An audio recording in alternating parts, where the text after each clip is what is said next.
When I looked upon the land, I did not see a dozen kingdoms, each clinging to its own pride and power. I saw one people, one soil, one destiny waiting to be forged. For generations, warlords bled the land dry, each fighting only for themselves, blind to the greater whole. But an empire divided is an empire destined to fall. I chose not to accept that fate. I chose to unify. Unification was not simply a matter of conquest, it was a matter of vision. To see beyond narrow borders and rival banners, to imagine that a farmer in the east and a soldier in the west were bound together by the same sky and the same earth. Without such a vision, men remain trapped in petty disputes, each tearing at the other, while the greater possibilities of strength and prosperity slip away. Unity required more than words. It demanded struggle, sacrifice, and the crushing of those who sought only their own gain. Each victory was not for me alone, but for the birth of something greater than any single state could achieve. With unification came one law, one system of weights and measures, one script, so that people across vast lands could speak to one another in writing. Only in this way could a people once divided by walls and dialects begin to live as one. Do not mistake unity for weakness or compromise. It is strength multiplied. A lone tree can be felled by an axe, but a forest, bound by its roots, stands unshaken against the storm. So too must men and nations understand that greatness is never found in endless division. It is found when strength is joined together and directed by a single purpose. What I accomplished was not the dream of one man, but the will of an age that demanded order.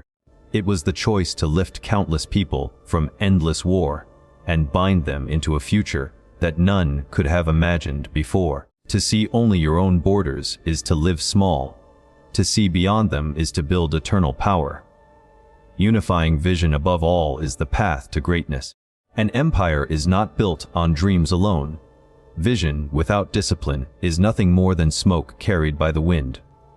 To bind together what was once fractured, I needed more than armies. I needed order, laws that reached every corner, and a system so strong that it could not be broken by the whims of men. Discipline is the foundation upon which power endures. Without it, unity would have dissolved into chaos as quickly as it had been won. Each region had its own customs, its own rulers, its own ways. Left unchecked, they would have returned to fighting the moment the sword was sheathed. So I brought one code of law to all. I established standards of weight, of measure, of currency, of writing, because without common discipline, there can be no common destiny. These were not small matters. They were the bones and sinews of an empire, binding every province to the center with invisible strength. Some resisted, clinging to their old ways, unwilling to release the comforts of disorder. But comfort does not build greatness, it weakens it. Discipline does not ask what feels good in the moment. It demands what is necessary for endurance. The people learned that with order came stability. With stability came growth. And with growth came a strength none had known in the age of division. Understand this: power born of chaos fades quickly, but power built on discipline stands like stone. It outlasts the ambitions of rivals and the passing of years. An empire without discipline is a house of sand, collapsing the moment storms arrive. But one forged in structure and law will withstand time itself. Discipline is not cruelty, it is clarity. It strips away confusion and replaces it with certainty.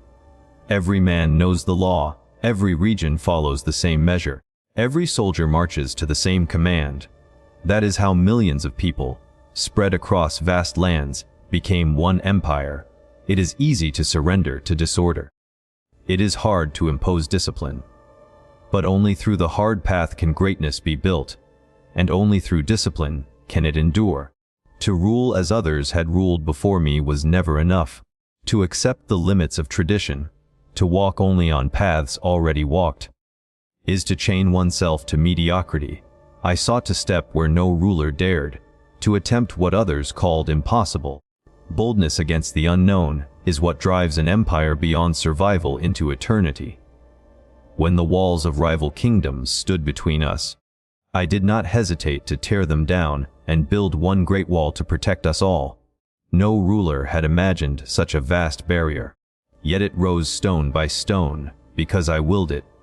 When chaos threatened to splinter the people, with countless scripts and tongues, I ordered a single writing to unify the voice of the empire. Many doubted, many resisted, but boldness does not ask for permission. Boldness commands and endures. Even in the realm of life itself, I refused to bow to limits. I sought elixirs, searched for secrets, sent ships across unknown seas in pursuit of immortality. Some may mock such ambition, but those who fear the unknown never shape the future. To challenge the mysteries of existence itself is not folly, it is courage. Even if the goal remains beyond reach, the act of striving lifts mankind higher than before. What others call reckless, I call necessary. For if a ruler never risks, the people never rise.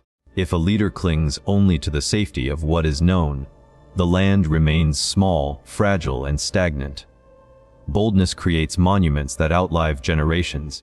Boldness inspires fear and respect in enemies and strength in those who follow. Do not think the unknown is an enemy to avoid. It is a frontier to conquer. Every great change begins as uncertainty.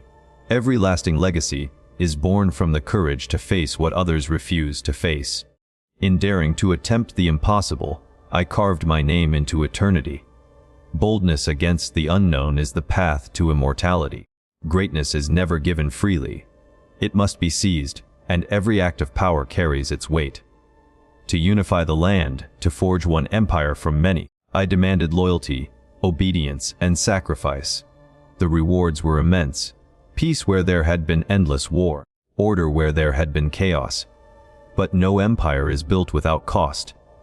The people felt the burden of labor, the strictness of laws, the weight of my unyielding will. This is the price of legacy. I knew that to leave something eternal, I could not rule as a gentle caretaker. I had to shape the land with fire and iron, to carve out disorder and replace it with structure. Many feared me, some hated me. Yet their voices were silenced beneath the march of progress. History does not remember those who please everyone. It remembers those who change the world. And change always demands a price. The Great Wall that rose across the mountains and deserts demanded the toil of countless men. The uniform laws that bound the empire together required the breaking of stubborn traditions. Even the dream of immortality drove me to seek beyond the limits of the human body, a pursuit that others could not understand. Each act left its mark, on the people, on the land, on me. Yet without such acts, without such costs, there would be no empire to endure beyond a single lifetime. Power is heavy, and ambition is heavier still. But I did not carry these weights for myself alone. I carried them for the generations yet unborn. For the millions who would never know my face, but would live under the stability I created. I accepted the burden so they could inherit the strength of a unified land. That is the truth of legacy. It is not measured only in triumphs, but also in the sacrifices that make those triumphs possible. To seek greatness is to accept burden. To leave a legacy is to pay its price.